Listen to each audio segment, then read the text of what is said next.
সম্পত্তি, এগুলো আসলে কি? এগুলো শুধু সেই মূল্য যার দ্বারা আমরা কোনো কিছু অর্জন করতে পারি। এবার এই ধনের দ্বারা এই সংসারে অনেক কিছু লাভ করা সম্ভব, কিন্তু সেই সব কিছুই শুধুমাত্র ভৌতিক বস্তুই হবে, ভৌতিক সামগ্রী, ভৌতিক সুবিধা। অর্থাৎ আপনার কাছে যতই ধন থাকুক, তা আপনাকে শান্তির ঘুম এনে দিতে পারবে না, আপনাকে জীবনের বাস্তব সুখের অনুভূতি লাভ করাতে পারবে না, কারণ এগুলো ভৌতিক ধন। এ ভৌতিক বস্তুই অর্জন করাতে সক্ষম। বাস্তবিক ধন কি? যদি এই প্রশ্ন আপনার মনে আসে, তাহলে তার উত্তর আমি আপনাকে দেব একটা উদাহরণের মাধ্যমে।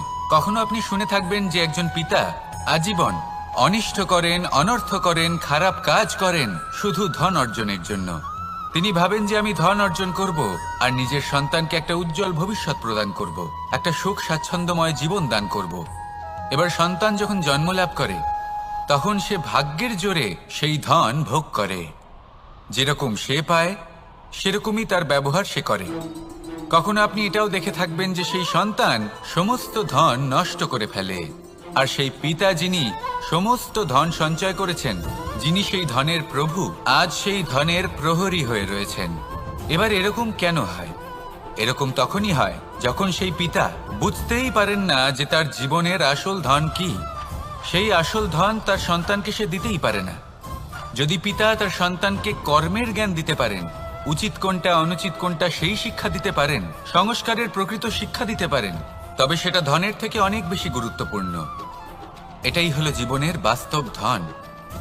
আপনি সেই কথা তো অবশ্যই শুনে থাকবেন, কুসন্তান হলে ধন সঞ্চয় করে কি হবে, সুসন্তান হলে ধন সঞ্চয় করে কি হবে। সন্তান যদি কুপুত্র হয় তাহলে সব নষ্ট করে ফেলবে, আর সন্তান যদি সুপুত্র হয় তাহলে ধন থাকুক না থাকুক, সে নিজেই কর্মের পথে অগ্রসর হয়ে ধন অর্জন করবে আর নিজের জন্য এক উজ্জ্বল ভবিষ্যৎ গড়ে তুলবে। তাই সন্তানকে সম্পদ দেওয়ার আগে কর্মের জ্ঞান দান করুন, সুশিক্ষা দিন, কারণ এটাই হলো জীবনের প্রকৃত ধন। আসুন আর আমার সাথে ভালোবেসে বলুন, রাধা রাধা। বিগত দিনের কিছু কথা মনে পড়ে গেল, এক অদ্ভুত ঘটনা যা অমূল্য শিক্ষা দিয়ে যেতে পারে। বিষয় হলো যক্ষের সাথে যুধিষ্ঠিরের কথোপকথন। একবার যক্ষ যুধিষ্ঠিরকে জিজ্ঞেস করলেন, ওনাকে বললেন যে আমার কিছু প্রশ্নের উত্তর যদি আপনি দিতে পারেন, তাহলে আমি আপনার বাকি ভ্রাতাগণকে আবার জীবিত করে তুলব। সেগুলোর মধ্যে খুব গুরুত্বপূর্ণ আর কঠিন একটা প্রশ্ন ছিল, এই সংসারে সব থেকে শ্রেষ্ঠ আশ্চর্য কোনটি? এই প্রশ্ন আমি আপনাকে জিজ্ঞেস করছি। এবার কেউ বলবেন স্বর্ণ দ্বারা নির্মিত লঙ্কা, এটি হলো সংসারের সব থেকে বড় আশ্চর্য। কেউ বলবেন বরফে ঢাকা সেই পর্বত যা আকাশ স্পর্শ করে। কেউ বলবেন সেই সমুদ্র যার গভীরতা মাপা অসম্ভব ব্যাপার। কেউ বলবেন সেই বায়ু যা আমরা দেখতে পাই না, কিন্তু তা আমাদের জীবন দান করে। সংসারের সব থেকে বড় আশ্চর্য কি, সেই প্রশ্নের উত্তর যুধিষ্ঠির দিয়েছিলেন, আর তা ছিল শ্রেষ্ঠ উত্তর এবং উচিত। উনি বলেছিলেন যে সংসারে প্রতিদিন কোনো ব্যক্তি জন্ম লাভ করেন আর কোনো ব্যক্তি মৃত্যুও লাভ করেন। এবার এই কথাটা সবাই জানেন, সবাই বোঝেন যে যখন জন্মেছি তখন কোনো একদিন আমিও অবশ্যই মৃত্যু লাভ করব। এবার যখন এই কথা প্রত্যেকটা মানুষ জানেন, তখন কেন প্রত্যেক মানুষ এই চিন্তায় থাকেন, এই নিয়ে কষ্ট পান, এই নিয়ে ব্যাকুল হয়ে থাকেন যে উনি একদিন মৃত্যু লাভ করবেন, তার থেকে দূরে পালাতে চেষ্টা করেন। বলেন যে আমি মৃত্যু লাভ করতে চাই না। কেন? যেখানে কোনো না কোনো দিন এটা অবশ্যই হবে। এ হলো ব্রহ্ম সত্য। এই যে ব্যাকুলতা, এই ভয়, এই যন্ত্রণা, এই চিন্তা তার মনকে বাঁচতেই দেয় না, এই জীবন অনুভবই করতে দেয় না। সেই জন্য এই চিন্তা, ব্যাকুলতা, ভয় এসবের কি লাভ? কোনো লাভ নেই। সেই জন্য যতক্ষণ জীবনযাপন করছেন, প্রত্যেক মুহূর্ত যেন শ্রেষ্ঠ হয়, আনন্দময় হয়, প্রেমের দ্বারা পরিপূর্ণ হয়, সেই চেষ্টা করুন। চেষ্টা করুন যাতে আপনি যে কাজ করছেন তার দ্বারা যেন অন্যের মঙ্গল হয়, এই প্রচেষ্টাই আপনার জীবনকে প্রসন্নতা আর প্রেম দ্বারা ভরিয়ে তুলবে। এই মন সুপ্রসন্ন হয়ে বলবে, রাধা রাধা। জীবনে দুই ধরনের আবেগ রয়েছে যার কোনো মূল্য নেই।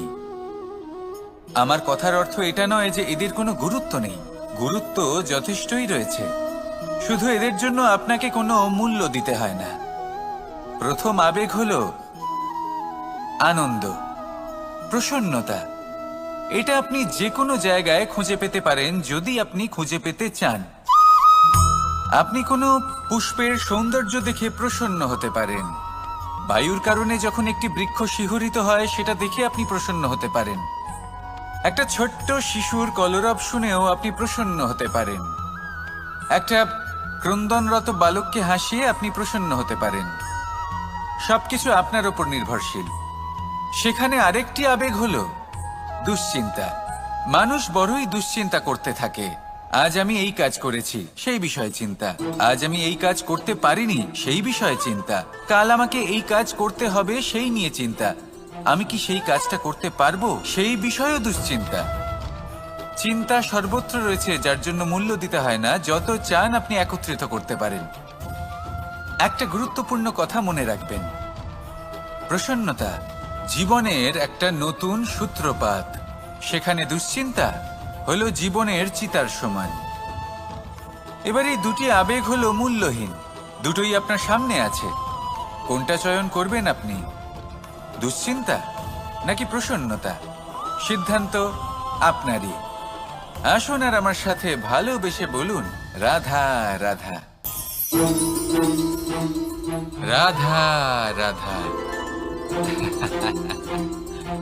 আপনারা হয়তো ভাবছেন কি আশ্চর্য ব্যাপার, প্রত্যেকবার আমি কথা শেষ হওয়ার পরে রাধা রাধা বলি। এইবার আমি আগেই বলে দিলাম।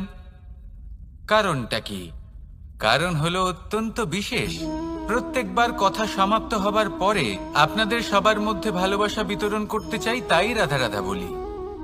কিন্তু এইবার এই নতুন এবং বিশেষ সূত্রপাতে প্রথমে প্রেম বিতরণ করা অত্যন্ত আবশ্যক। এবার একটা বিষয় আছে যা জানেন হয়তো সকলেই, কিন্তু বুঝতে খুব কম জন পারেন। এই প্রেম, এই আনন্দ, এই সকল কিছুর সূত্রপাত হয় নিঃস্বার্থ আবেগের দ্বারা। ঠিক যেমন একজন মাতাকেই দেখে নিন। যখনই একজন মাতা সন্তানকে জন্ম দেন, তখন এই সংসার ভুলে যায় যে তার জন্য এটা একটা নতুন জন্ম। কারণ একজন নারী তখন একজন মাতৃরূপে নতুন ভাবে জন্ম নেন। একজন নারী স্ত্রী ও গৃহবধূ রূপে কিছু অধিকার লাভ করে থাকেন, কিন্তু তিনি যখন মা হয়ে যান তখন তিনি শুধুই দান করতে শেখেন। নিজের সন্তানের জন্য কত কিছুই না করেন, তাকে বাৎসল্যের সাগরে ভাসিয়ে নিয়ে যান। এই সংসারে রাজকুমার জন্ম নিতেই পারেন, তাকে রাম এবং লক্ষ্মণ কিন্তু মায়েরাই বানিয়ে তোলেন। একজন গোয়ালা জন্ম নেয়, তাকে দ্বারকাধীশ একজন মাই বানিয়ে তোলেন। পিতা হলেন সেই পর্বত যার একটা অংশ হলো তার সন্তান, কিন্তু মা হলেন সেই শিল্পী যিনি একটা পাথরকে খোদাই করে এমন এক মূর্তি গড়ে তোলেন যাকে সকলে পূজনীয় মনে করেন। তাহলে স্মরণ করুন সেই সকল মুহূর্ত যেগুলি আপনি নিজের মাতার সাথে অতিবাহিত করেছেন। অনুভব করতে পারবেন যে কিভাবে এক মুহূর্তেই এই মন প্রফুল্ল হয়ে ওঠে। এবারের কারণ কি? এর কারণ হলো এই জীবনের আসল দ্বারই হলো মমতা।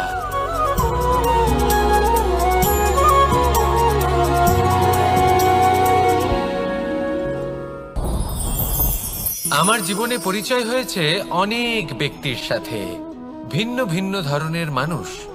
এনাদের সাথে আলাপ হয়ে খুব ভালো লেগেছে, অনেক শিক্ষাও লাভ করেছি।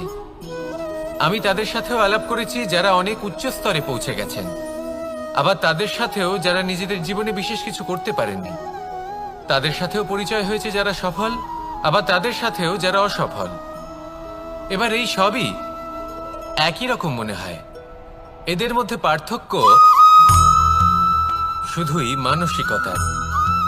যখনই কোনো অসফল ব্যক্তির সাথে পরিচয় হয়েছে, তখনই দেখেছি তাদের কাছে সবসময় একটা অজুহাত রয়েছে যে কেন তারা সফল হতে পারেননি। কখনো তারা দোষ দিয়ে থাকেন তাদের ভাগ্যকে, তাদের পরিস্থিতিকে, দোষারোপ করতে থাকেন তাদের মাতা পিতাকে, আত্মীয়দের, বন্ধু বান্ধবদের। কোনো না কোনো অজুহাত সবসময় এদের কাছে থাকে যে কেন তারা সফল হতে পারেননি। সেখানেই যখন সফল ব্যক্তির সাথে পরিচয় হয়, তাদের কাছে সবসময় একটা কারণ থাকে যে কিভাবে এই সমস্যাগুলির ঊর্ধ্বে উঠে সাফল্য লাভ করা যায়। আর সেই কারণ হলো যে যাই হয়ে যাক না কেন, জীবনে এগোতে থাকুন আর আমার সাথে ভালোবেসে বলুন রাধা রাধা। অ দিয়ে অন্ত, আ দিয়ে আরম্ভ। এই দুইয়েরই রাশি সমান। যদি আপনি মন দিয়ে দেখেন তবে দেখবেন এদের সম্পর্ক খুবই নিবিড়। কিভাবে? যখন কোনো কিছু শুরু হয় এটা নিশ্চিত হয়ে যায় যে তা সমাপ্তও হবে। আরম্ভই যদি না হয় তার সমাপ্তও হবে না। যা আরম্ভ হয়েছে তার সমাপ্তি হলো অবশ্যম্ভাবী। এটাই হলো প্রকৃতির নিয়ম, একে এড়ানো যায় না। এবার এই কথা আমরা সকলে জানি।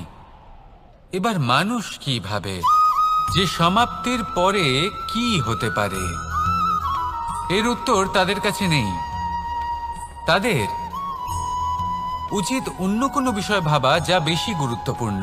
এবার মানুষ এটা জানে না যে মৃত্যুর পরে কি হতে পারে, কিন্তু এই কথা অবশ্যই জানে যে জন্ম থেকে মৃত্যু পর্যন্ত এই সময়, যাকে আমরা জীবন বলে থাকি, এই সময় আমরা কর্ম করতে পারি। এই কথা তো আমরা জানি। তাহলে এমন কি কর্ম করা যেতে পারে যা আমাদের সমাপ্তির পরও আমাদের প্রাসঙ্গিক করে রাখতে পারে, এই বিষয় ভাবা উচিত। যে জন্মগ্রহণ করেছে তার মৃত্যু হবেই, এটা সাধারণ বিষয়। কিন্তু ইতিহাস আজও সেই সকল মানুষজনকে স্মরণ করেন যাদের এই সংসার তাদের মৃত্যু নয়, বরং তাদের জীবনকালে যে কর্ম তারা করেছেন তার দ্বারা মনে রাখেন। সেই কর্মের কারণে এই সংসারে তাদের নাম, তাদের কর্ম, তাদের ব্যক্তিত্ব, তাদের কীর্তি অমর হয়ে থাকে এবং থাকবে। আপনার কাছে এতটা সময় নেই যতটা আপনার মনে হচ্ছে আপনার কাছে আছে। সেই জন্য যত শীঘ্র সম্ভব শ্রেষ্ঠ কর্ম করুন, যতটা পারবেন ততটা অধিক সুকর্ম করুন। এই সংসারে নিজেকে অমর করে তুলুন আপনার মৃত্যুর পরেও। আর আমার সাথে ভালোবেসে বলুন রাধা রাধা। দীপাবলি আমাদের সবথেকে বড় উৎসব। শ্রীরাম রাবণকে পরাস্ত করে 14 বছরের বনবাস কাটিয়ে আবার অযোধ্যায় ফিরে এলেন অমাবস্যার রাত্রে। অযোধ্যায় সবাই খুব প্রসন্ন ছিলেন, খুবই উৎসাহিত ছিলেন। অযোধ্যায় সহস্র প্রদীপ প্রজ্বলিত করা হয়েছিল এই উৎসবে। একে আমরা দীপাবলি বলে থাকি। এবার এই বিষয়ে আমরা সকলে জানি। আপনি কি এটা জানেন যে শ্রীরাম বাস্তবে অমাবস্যার এক রাত আগেই অযোধ্যায় পৌঁছে গেছিলেন? সবার সামনে অমাবস্যার রাতে এসেছিলেন। এর কারণ কি?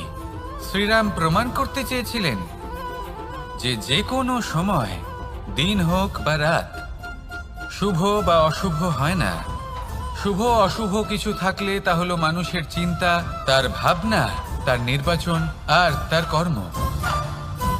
নিজেই দেখে নিন, শ্রীরাম শুভ কাজ করে ফিরেছিলেন এবং অমাবস্যার মতো গভীর এক রাত্রিকেও দীপাবলিতে পরিবর্তিত করেছিলেন।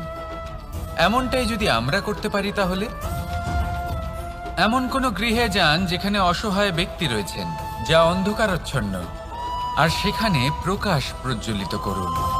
প্রকাশ সহায়তার, প্রেরণার, আশার। যদি এমন কিছু আমরা করতে পারি, তাহলে তাকে প্রকৃত অর্থে দীপাবলি বলা যেতে পারে। তাহলে নিজের পরিবারের সাথে দীপাবলি পালন করুন। আপনাদের শুভেচ্ছা জানাই। আসুন আর আমার সাথে ভালোবেসে বলুন রাধা রাধা। এবার এরকম কেন হয়? এরকম তখনই হয় যখন পিতা বুঝতেই পারেন না যে তার জীবনের আসল ধন কি।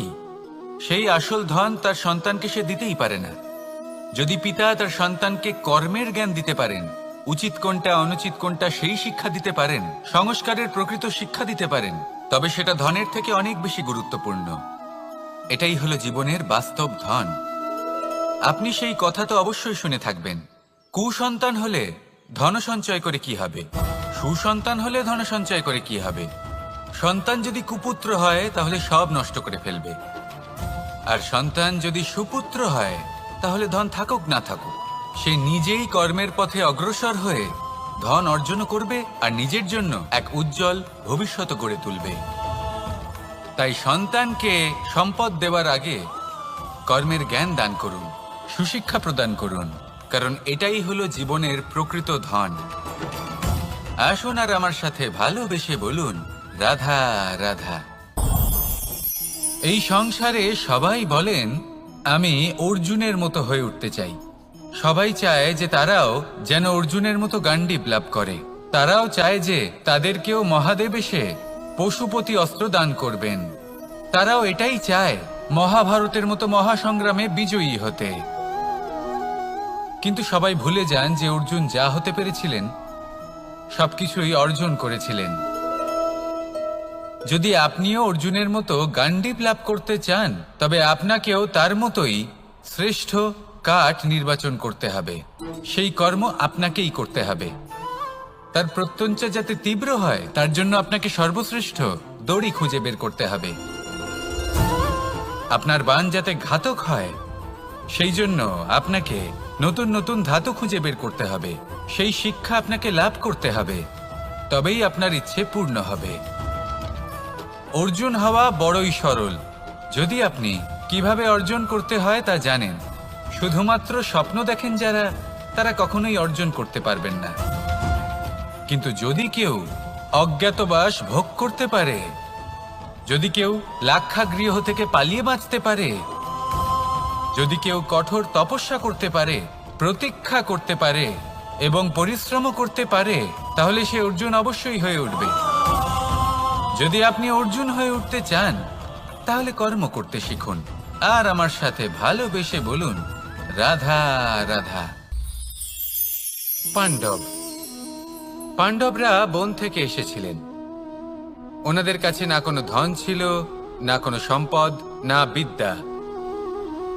নিজের পরিশ্রমের দ্বারা ওনারা বিদ্যা অর্জন করেছিলেন, আর তার দ্বারাই সম্পদ অর্জন করলেন আর ধনও অর্জন করলেন। এই পাণ্ডব ছিলেন অত্যন্ত কুশল এবং শক্তিশালী। যুধিষ্ঠির নিজের পরিশ্রম দ্বারা এমন জ্ঞান অর্জন করেছিলেন যে এই সংসার ওনাকে ধর্মরাজ যুধিষ্ঠির অভিহিত করেছিল।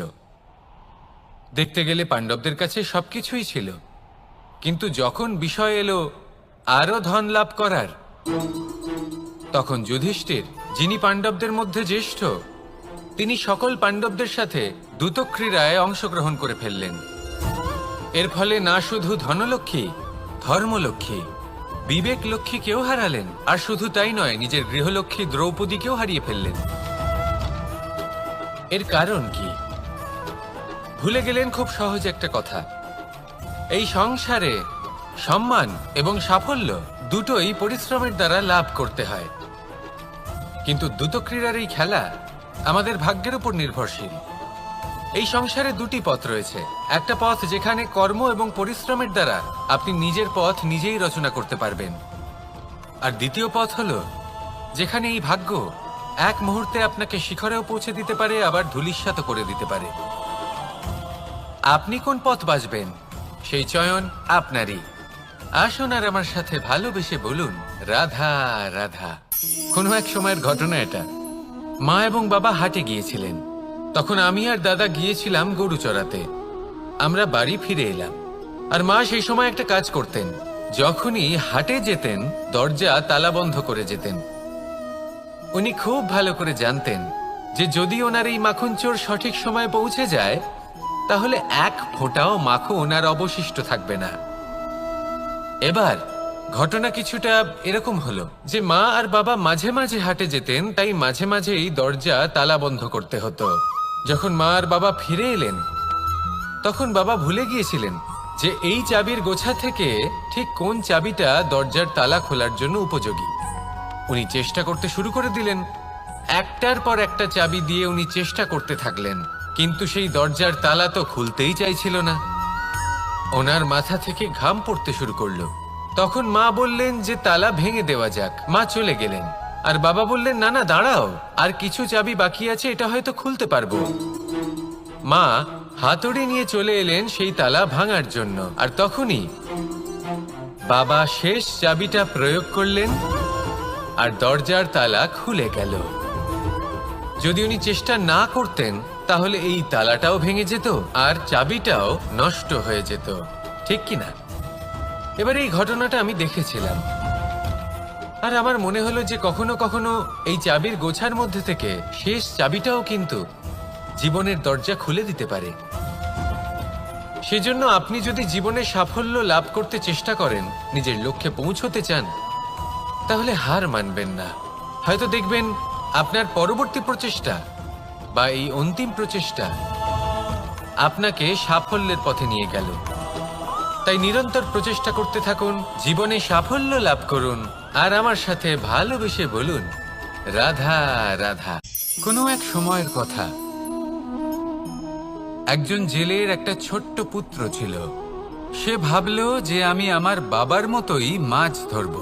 তখন সে একটা লাঠি নিল, তাতে দড়ি বাঁধল, আর সেই দড়ির মুখে যে কাঁটা বিঁধে থাকে তাতে চারা ঝুলিয়ে জলে ফেলল আর বসে থাকলো। কিছু সময় পরে জলে একটি তরঙ্গ দেখা গেল। ও বুঝতে পারল খুব বড় একটা মাছ ফাঁদে পড়েছে। ও বল প্রয়োগ করলো, সেটা টানার চেষ্টা করলো। মাছও বল প্রয়োগ করলো, আর শেষে যেটা হলো সেই দড়ি ছিঁড়ে গেল আর মাছ বেঁচে পালিয়ে গেল। দেখুন, ও অনেক চেষ্টা করলো কিন্তু অসফল হলো। কখনো অধিক বল প্রয়োগ করলো, আবার কখনো কম বল, কিন্তু কিছুতেই সফল হলো না।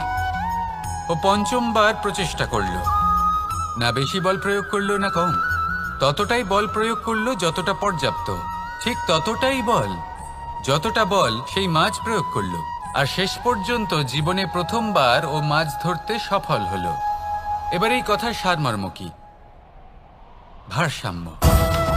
এটাই হলো জীবনের সবথেকে বড় নিয়ম। আমাদের সবার জীবনে সমস্যা রয়েছে, কখনো মন দিয়ে ভেবে দেখবেন।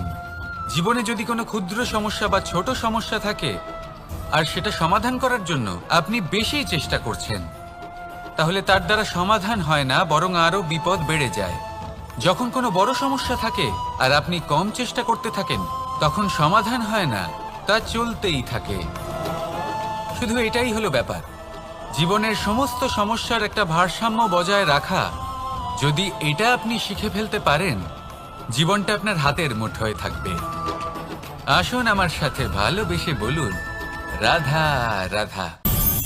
আপনি কখনো কোনো বাজকে নিজের বাসা বানাতে দেখেছেন? এই বাজ যখনই কোনো বাসা বানায় তখন উঁচু গাছের ডালে বা কোনো পর্বতের শিখরে বাসা বানায়, অনেক উচ্চতায়, আর সেখানে তার সন্তানও জন্মগ্রহণ করে। যখন এই সন্তানেরা জন্মায় তখন এই বাজ খুবই ভালোবেসে এবং খুব সাবধানে এদের পালন পোষণ করে। নিজের ঠোঁট দিয়ে তাদের ঠোঁটে খাবার পরিবেশন করে। কিন্তু যেই সেই সন্তানেরা হৃষ্টপুষ্ট হয়ে যায় এবং সেই কথা বাজ নিজে বুঝতে পেরে যায়, সেই বাজ নিজেই সেই বাসা ছিন্ন ভিন্ন করে দেয়। সেই সন্তান যাদের সবেমাত্র ডানা গজিয়েছে, কিভাবে উড়তে হয় তারা জানে না, সেই সন্তানগুলিকে উচ্চতা থেকে ঠেলে দেয়। সেই সন্তান প্রথমে ভয়ভীত হয়ে যায়। তারা সামনে মৃত্যুকে দেখতে পেয়ে ভয়ের কারণে তাদের ডানা ঝাপটাতে থাকে, আর সেই প্রক্রিয়াতেই সেই সন্তানগুলি উড়তে শুরু করে দেয়। এবার এই ঘটনায় আমরা কি শিক্ষা পেতে পারি? এটাই, যদি আপনি মাতা পিতা হন তাহলে নিজের সন্তানকে অবশ্যই স্নেহ করুন, কিন্তু তাদেরকে নিজের আঁচলের তলায় বেঁধে রাখবেন না। যদি আপনি চান আপনার সন্তান জীবনে উন্নতি করুক, তাহলে নিজের মুঠো থেকে তাদের স্বতন্ত্র করে দিন, এই সংসারে সংঘর্ষ করতে দিন। সেই সন্তান নিজেই বুঝতে পারবে যে জন্মের সময় পাওয়া ডানা কি করে ব্যবহার করতে হয়। আর আপনার চোখের সামনে আপনার সন্তান এই আকাশে উড়তে থাকবে। তাহলে আসুন আমার সাথে ভালোবেসে বলুন রাধা রাধা। কখনো কোনো চাতককে দেখেছেন? একটা চাতক বর্ষার জন্য অপেক্ষা করে, সেই বর্ষার জলে নিজের তৃষ্ণা নিবারণ করে, নয়তো সারা বছর তৃষ্ণার্ত থেকে যায়। ও আকাশের দিকে তাকিয়ে থাকে আর অপেক্ষা করে যে কবে বর্ষা হবে আর কবে আমি আমার তৃষ্ণা নিবারণ করব। সেখানে অন্যদিকে একটি কাক বা একটা পায়রা, এরা কি করে? যেখানে জল পায় পান করে নেয়, যেখানে খাবার পায় খেয়ে নেয়, আত্মীয় স্বজন বন্ধু বান্ধব যাকেই পায় তার সাথে সময় কাটায়, খাবার খায় আর চলে যায়।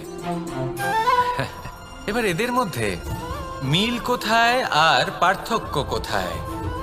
দুজনের কাছেই ডানা রয়েছে, দুজনেই উড়তে পারে। এই আকাশ হলো ওদের, খাবারের দানা ওদের। পার্থক্য হলো তাদের অভিলাষার, পার্থক্য হলো তাদের আকাঙ্ক্ষার, পার্থক্য জীবন যাপনের ধরনের। এবার যত বেশি আকাঙ্ক্ষা থাকবে, যত দামি জীবন যাপন করার ইচ্ছে থাকবে, তত বেশি কষ্ট আপনাকে সহ্য করতে হবে। আবার অন্যদিকে জীবন যত সরল হবে, জীবন যাপন যত সরল হবে, সমস্যা ততটাই কম হবে। তাই সবসময় চেষ্টা করবেন আপনার মানসিকতা এবং আপনার জীবন যেন সরল হয়। ভালোবাসতে থাকুন। যদি কেউ আপনাকে ভালোবাসে, তাকেও আপনি ভালোবাসা ফিরিয়ে দিন। তাদের সাথে কথা বলুন, কিছু তাদের কথা শুনুন, কিছু নিজের কথা বলুন। দেখবেন সকল তাপ উত্তাপ দূর হয়ে গেছে। এটাই তো হলো জীবনের সারমর্ম। তাই প্রেমে থাকুন, ভালোবাসুন, আর ভালোবেসে আমার সাথে বলুন রাধা রাধা। একবার একজন সাধক ওনার শিষ্যদের একটা কাজ দিলেন। একটা দুর্লভ জড়িবুটি নিয়ে আসতে বললেন। এতটাও কঠিন কাজ সেটা ছিল না, কারণ সকল শিষ্য জানতেন যে এই দুর্লভ জড়িবুটি কোথায় পাওয়া যায়। পর্বতের শিখরে। কঠিন কাজ কোনটা? সেখানে পৌঁছনোর সেই পথ, যা ছিল কাঁটায় জর্জরিত, পাথরে পরিপূর্ণ, যেখানে পিছলে পড়ার আশঙ্কা রয়েছে এবং গভীর ক্ষত পেতে পারে সবাই। এবার বেশ কয়েকজন শিষ্য গেলেন, তার মধ্যে কয়েকজনই সেই জড়িবুটি নিয়ে আসতে পারলেন। কারণটা কি ছিল? কিছু শিষ্যের মনোযোগ ছিল শুধুমাত্র লক্ষ্যের দিকে, অর্থাৎ পর্বতের সেই শিখরে। কিছু শিষ্যের মনোযোগ ছিল পথের এই সংকটগুলির ওপর। কিছুজন নিজের সমস্ত মনোযোগ, সমস্ত শক্তি কেন্দ্রীভূত করলেন শুধুমাত্র লক্ষ্যের দিকে। বাকিরা মনোনিবেশ করলেন এই সংকটের থেকে নিজেকে বাঁচাতে। কিন্তু যাদের মনোযোগ শুধু লক্ষ্যের দিকে ছিল, শুধু তারাই জড়িবুটি নিয়ে আসতে পারলেন। কারণ কি ছিল? একটা সহজ ব্যাপার যা আমাদের বুঝতে হবে। আমরা যদি লক্ষ্যে পৌঁছতে চাই, তাহলে বিপদের সম্মুখীন তো আমাদের হতেই হবে, আর কোনো বিকল্প নেই। যন্ত্রণাও হবে, পায়ে কাঁটাও হয়তো ফুটতে পারে, হয়তো পড়েও যেতে পারেন, হয়তো রক্তপাতও হতে পারে। কিন্তু তার সাথেই সাফল্য অর্জনের যে আনন্দ, সেটাও পাওয়া যায়। সেই জন্য নিজের মনোযোগ সবসময় লক্ষ্যের দিকে রাখুন, পথের সেই বিপদগুলির দিকে নয়। সত্যি কথা বলতে, এই বিপদ এটা কিছুক্ষণের, আজ আছে কাল নাও থাকতে পারে। কিন্তু যদি লক্ষ্যকে প্রাপ্ত করতে পারেন, তাহলে তার আনন্দ আপনার সাথে সারা জীবন রয়ে যাবে। তাহলে লক্ষ্য প্রাপ্ত করুন আর আমার সাথে ভালোবেসে বলুন রাধা রাধা। আমরা কখন উচিত কাজ করি, কখন অনুচিত কাজ করি, কখন পুণ্য করি আর কখন পাপ করি, কখন ন্যায়ের পথে চলি আবার কখন অন্যায়ের পথে চলি, তা দুজন ব্যক্তি বুঝতে পারেন, পরমাত্মা আর অন্তরাত্মা। এবার প্রত্যেক মুহূর্তে কি হয় পরমাত্মা সবই জানেন, তার কাছে কিছুই গোপন নয়। কিন্তু প্রত্যেক মুহূর্তে আপনার কি করা উচিত সেটা উনি এসে আপনাকে বলতে পারবেন না। সেই জন্য আমাদের ভেতরে অন্তরাত্মা আছে, আমাদেরই চেতনার একটি অংশ। একবার চোখ বুঝে দেখুন, অন্তরাত্মার মধ্যে নিমজ্জিত হয়ে ভাবুন আর বোঝার চেষ্টা করুন। এই অন্তরাত্মা সবসময় আপনাকে শুভ কাজ করার জন্য প্রেরিত করেন আর অশুভ কাজ করা থেকে বিরত করেন। এই অন্তরাত্মার কথা মানতে থাকুন। পরমাত্মা সবসময় আপনার কাছেই পাবেন। আসুন আর আমার সাথে ভালোবেসে বলুন, রাধা রাধা। মানুষের জীবনে দুই ধরনের আবেগ থাকে যা চিরকাল তার সাথে বসবাস করে। প্রথম, স্বপ্ন। দ্বিতীয়, অজুহাত। মানুষ হাজার হাজার স্বপ্ন দেখতে পারে। আমাকে এই কাজ করতে হবে, আমাকে ওখানে ঘুরতে যেতে হবে, আমায় জীবনে এই অসম্ভব কাজ বাস্তবায়িত করে দেখাতে হবে, আদি ইত্যাদি। এবার ঠিক যেমন স্বপ্ন দেখেন সেইভাবে অজুহাতও খুঁজে নিয়ে আসেন। আমি এই স্বপ্ন পূরণ করতে পারলাম না, কারণ আমাকে কেউ সাহায্যই করল না, কারণ আমি দুর্বল হয়ে পড়েছিলাম, কারণ আমার কাছে সময়ই ছিল না, আদি ইত্যাদি। এবার সাফল্য এবং অসফলতার মাঝখানে এই ধরনের সংঘর্ষ হতে থাকে। সাফল্য তখন লাভ করা সম্ভব যখন আপনার স্বপ্ন আপনার অজুহাতের থেকে অনেক বড় হয়, আর অসফলতা তখন পাবেন যখন আপনার অজুহাত আপনার স্বপ্নের থেকে অনেক বড় হয়। আপনি যদি সাফল্য লাভ করতে চান তাহলে চেষ্টা করতে থাকুন, পরিশ্রম করুন। যদি অসফল হন তাহলে ভয়ভীত হওয়ার কোনো প্রয়োজন নেই। নিজের ভুল বুঝুন, তাকে শুধরে নিন, আবার চেষ্টা করুন। কিন্তু যদি নিজের জীবনে অজুহাত নিয়ে আসেন তখন স্বপ্ন কখনো পূরণ হবে না। আসুন আমার সাথে ভালোবেসে বলুন, রাধা রাধা। এমন কিছু রয়েছে মানুষের মনে, তাদের জীবনে এমন এক আবেগ যা সর্বজন বিদিত, যা সবাই জানেন যে উপস্থিত আছে। সেটাকে আমরা সমস্যা বলে থাকি। এমনিতে আমরা সকলেই জানি যে এমন কোনো গৃহ নেই যেখানে মৃত্যুর ছায়া পড়েনি, এমন কোনো বৃক্ষ নেই যার দ্বারা ওষুধ তৈরি সম্ভব নয়, এমন কোনো অন্ন নেই যা সময়ের সাথে বিষ বা অমৃতে পরিণত হতে পারে। এবার এই সমস্যাগুলি কোনো ব্যক্তির জন্য সমস্যা হতে পারে, কিন্তু নিজে থেকে এরা কোনো সমস্যাই নয়। এরা আসে আমাদের সাহায্য করতে, আমাদের কিছু শেখাতে। আপনি নিজেই দেখুন, পর্বতের শিখর থেকে কোনো এক পাখি পড়ে গিয়ে নিজের প্রাণ ত্যাগ করলো। সেটা কখন সম্ভব? যখন সেই পাখি ওড়ার চেষ্টাই করে না। তখন যখন কোনো ব্যক্তি জলে পড়ে যান এবং ডুবে গিয়ে নিজের প্রাণ হারান, এর সম্ভাবনা কখন বেশি থাকে? যখন সেই ব্যক্তি সাঁতার কাটার চেষ্টাই করেন না। তখন এই সমস্যা প্রত্যেকের জীবনে থাকবেই, কিন্তু এটা মনে রাখা প্রয়োজনীয় যে কোনো সমস্যা পরিস্থিতির কারণে সমস্যা হয়ে ওঠে না। এই পরিস্থিতি যখন আমাদের সামনে আসে আমাদের তা কঠিন মনে হয়, আমরা নতমস্তক হয়ে পড়ি, ভয়ভীত হয়ে পড়ি, তার সম্মুখীন হতে পারি না। তখন তা সমস্যার রূপ নেয়। দৃঢ় হয়ে দাঁড়িয়ে থাকুন সাহসের সাথে, এই পরিস্থিতিগুলির সম্মুখীন হন। দেখবেন সমস্যা কখন সাফল্যে পরিণত হবে আপনি জানতেই পারবেন না। আসুন আমার সাথে ভালোবেসে বলুন, রাধা রাধা। সময় যা সবকিছুকে সমান করে দিতে পারে, যা সব থেকে বেশি শক্তিশালী, সব থেকে বড় সম্পত্তি, সব থেকে বড় শিক্ষক এবং সব থেকে বড় সুযোগ। এই সময় যখন ভালো যায় তখন তা আপনাকে আমিত্বে মত্ত করে তোলে, অহংকারে নিমজ্জিত করে দেয়। আর যখন খারাপ হয় তখন দুঃখের সাগরে নিজের প্রতি ঘৃণাবোধে নিমজ্জিত করে। তাই এই সময়ে যা এত শক্তিশালী এক সম্পত্তি, এত মহান একটি ধন, তাকে এমনি এমনি নষ্ট হতে দেবেন না। এই সময়ের সাথে কি করবেন, কিভাবে করবেন তা ভাবতে গিয়ে এবং করতে গিয়ে সময় নষ্ট করবেন না। যদি আপনি এই সময় নষ্ট করেন তাহলে সময়ও নিশ্চিত করবে যে আপনার সাথে কি করা উচিত। তাই সময়ের সদ্ব্যবহার করুন আর আমার সাথে ভালোবেসে বলুন, রাধা রাধা। আমরা সকলে শক্তি অনুভব করতে চাই। এবার যদি আপনাকে জিজ্ঞেস করা হয় যে সবথেকে বেশি শক্তির অনুভব কোথা থেকে করা সম্ভব, তখন কেউ কেউ বলবেন পুষ্টিকর আহার গ্রহণ করলে, ব্যায়াম করলে, কেউ বলবেন ধন লাভ করলে, বন্ধুদের থেকে, পরিবারের থেকে, আদি ইত্যাদি। এইভাবে আপনি শক্তির অনুভব অবশ্যই করতে পারেন, কিন্তু সবথেকে বেশি শক্তির অনুভব যদি আপনি করতে চান তাহলে তা পাবেন শুধু একতার দ্বারা, সংগঠনের দ্বারা, যদি আপনাকে উদাহরণ দিই, নিজের এই হাতটাকে দেখুন, 5টা আঙুল রয়েছে।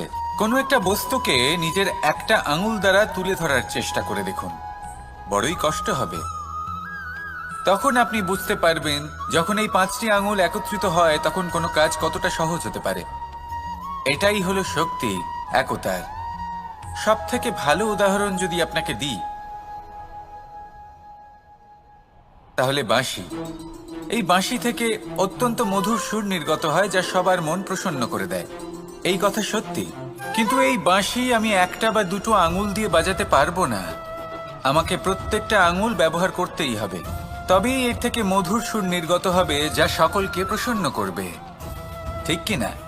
ঠিক এইভাবেই যদি আপনি চান যে আপনার জীবনরূপী বাঁশি থেকেও মধুর সুর নির্গত হোক বা সবার মনকে প্রসন্ন করে তুলুক, তাহলে আপনাকেও জীবনে একতা নিয়ে আসতেই হবে। আপনি একাও কর্ম করতে পারেন, পথ চলতেও পারেন, সামনেও এগোতে পারেন, সাফল্যও লাভ করতে পারেন। কিন্তু যখন সকলে একসাথে এগোবেন, সেই পথে চলবেন, সেই কর্মই করবেন, তখন লক্ষ্যে অবশ্যই পৌঁছবেন, সাফল্য অবশ্যই লাভ করবেন। কিন্তু সেই সাফল্য এবং তার আনন্দর সংমিশ্রণটাই একটু অন্যরকম হবে। তাই জীবনে ঐক্যবদ্ধ হন, একসাথে মিলে এগোতে থাকুন, আর আমার সাথে ভালোবেসে বলুন, রাধা রাধা। জীবনে 2 ধরনের আবেগ রয়েছে যার কোনো মূল্য নেই। আমার কথার অর্থ এটা নয় যে এদের কোনো গুরুত্ব নেই, গুরুত্ব যথেষ্টই রয়েছে, শুধু এদের জন্য আপনাকে কোনো মূল্য দিতে হয় না। প্রথম আবেগ হলো আনন্দ, প্রসন্নতা।